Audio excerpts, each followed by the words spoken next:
Women of Reddit, what do you think would be the worst part of being a man?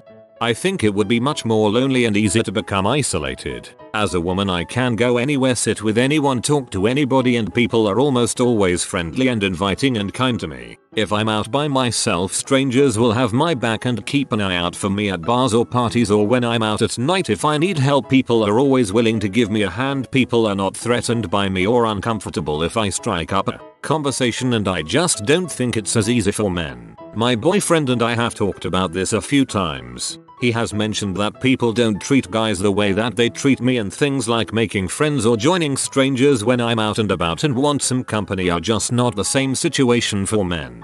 And you would be absolutely right. Figuring out if a woman is actually into you or is just being friendly. It's easy. Assume no woman likes you, because that's usually the case. I can increase my attractiveness if I need a confidence boost by applying some light makeup and wearing flattering clothes. It doesn't seem that easy for dudes. As women though, you all get compliments on your looks pretty regularly. We don't get that. My wife will tell me I look good, but a compliment from someone else is different. She gets complimented and hit on all the time. Recently a couple of very attractive younger ladies told me I look like Jason Momoa. I very much don't and laughed it off. But it was nice to get that. Losing hair on head, gaining hair on back. Explain that mystery. As someone going through this, I wish I could explain it. Compulsory military service. Cousin had to do 2.5 years of it just because he was born male. He now has chronic knee pain because of it. Some countries have it for both genders. Some have it for neither. I'm a fan of neither, but it's incredibly chauvinistic to have it only for men. Not receiving emotional support. Every time I've taken off the mask of strength, I have been punished for it. Feels bad. Having to build up the courage to ask a girl out on a date. I got asked out by some guys I wasn't attracted to at first glance, but I still went because I know how much it takes to approach a stranger. I am a woman. I asked a guy out, a guy I barely knew. It was scary. Having a dong in general, like how do you hold it, what do you do with it? I would constantly be afraid about somehow getting my balls kicked or hit. I mean, most of the time I'm not holding it. People get upset when I start holding my dong in public. Guys apparently get shot down more often since they typically ask the girl out or to dance more often from what I have seen. Yay, it's rough. Having to hide a dong in general seems weird. It's not that bad, for the most part. All the clothes we wear are set up to accommodate it, unless you mean you've got a bunch of illegal dongs that you're trying to hide from the cops. Feeling uncomfortable for showing emotions or crying when having a bad day.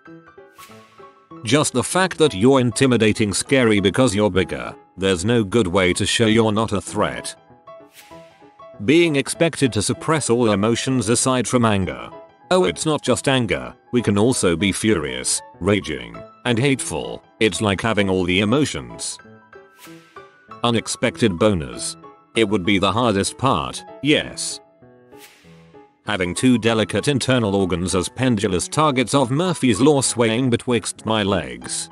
You get used to it. You also learn how to deflect the worst of impacts away from the twig and berries. It's all I've ever known, so I don't know what it's like to not worry about my balls. People know when you're frisky in public. Nah, it's so small that nobody would see it anyway.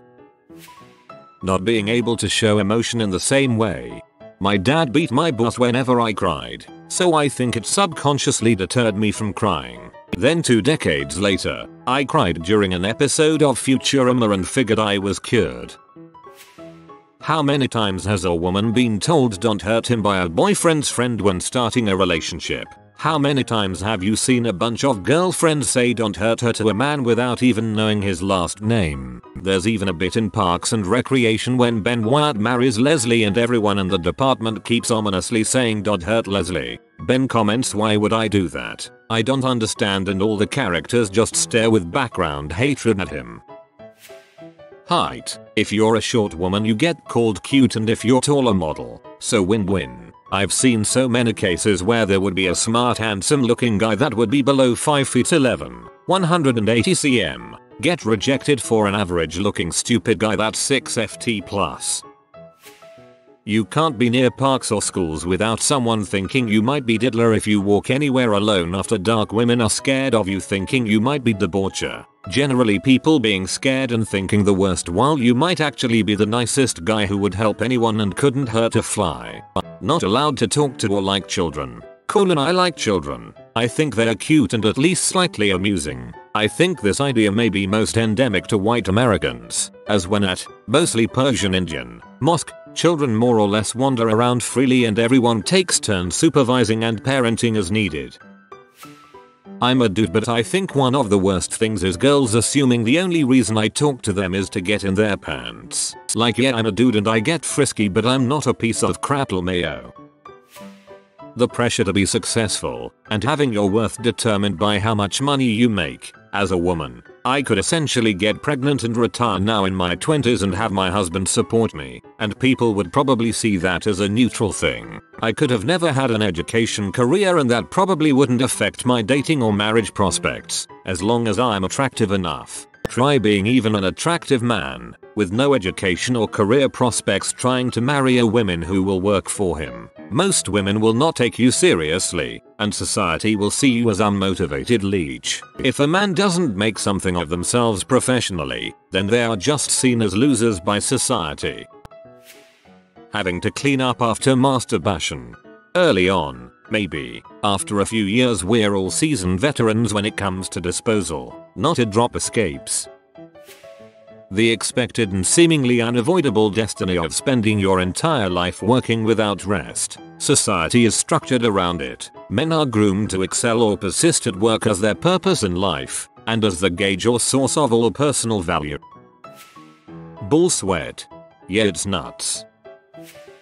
People questioning my gender and orientation all the time. You are not manly enough if your interests are not typical for a man. If you don't dress manly colors. If you love chick stuff. If all your friends are girls. If you are affectionate with your male friends. Even if it is completely human to be affectionate with your friends. If some parts of your anatomy are not big enough. Even if it's not something you can control. If you express human emotions and let people know how you are truly feeling. If you don't fit the stereotype. Honestly, that crap looks tiring. As a girl, I am not exactly stereotypically feminine, but no one has ever questioned me. Maybe some vague insinuation, but honestly is more like a funny comment and not a constant attack, especially by media.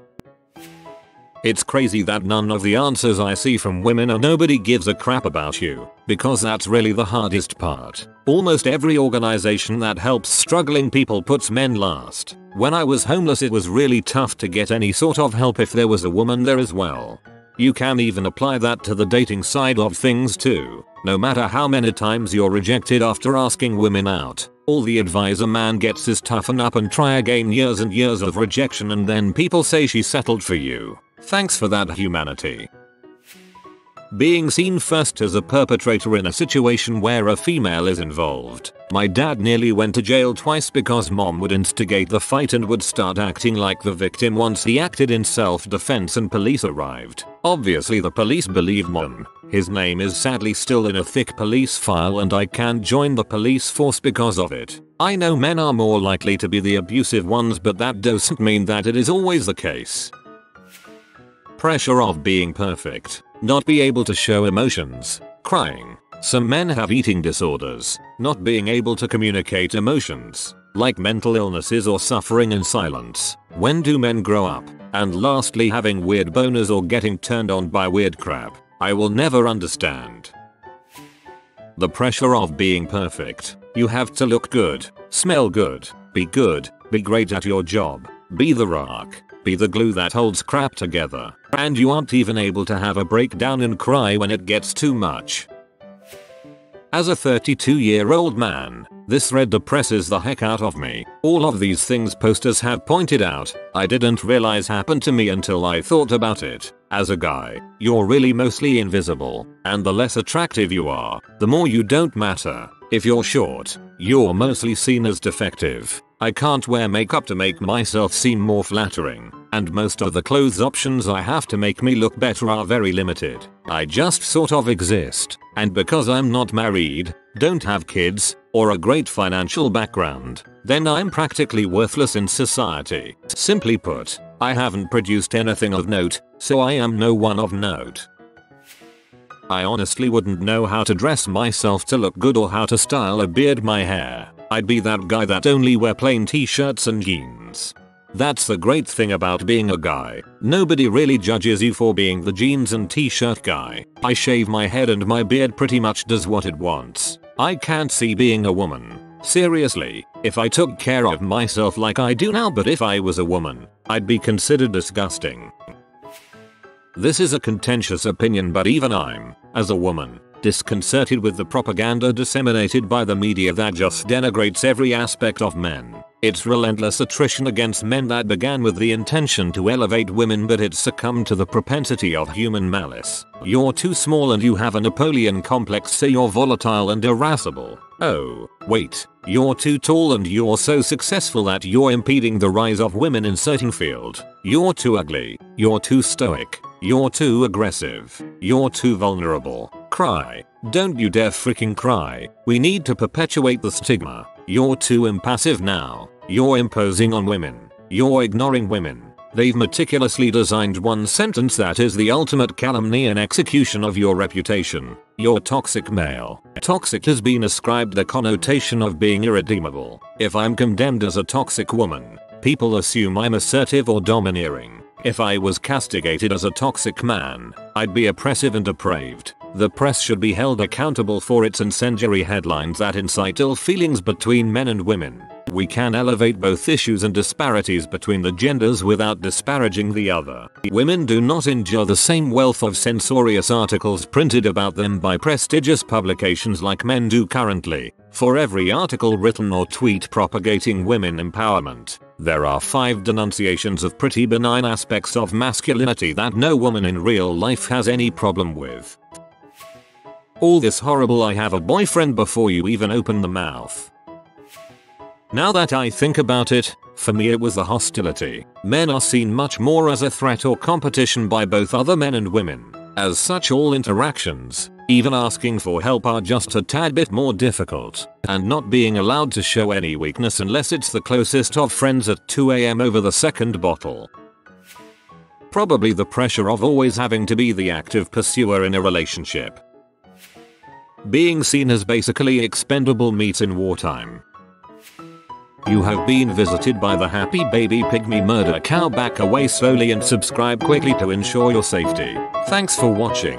If you are new to the channel, you can subscribe. I publish new videos every day. Until then, check another video, or don't. Either way, have a great day, you magnificent people.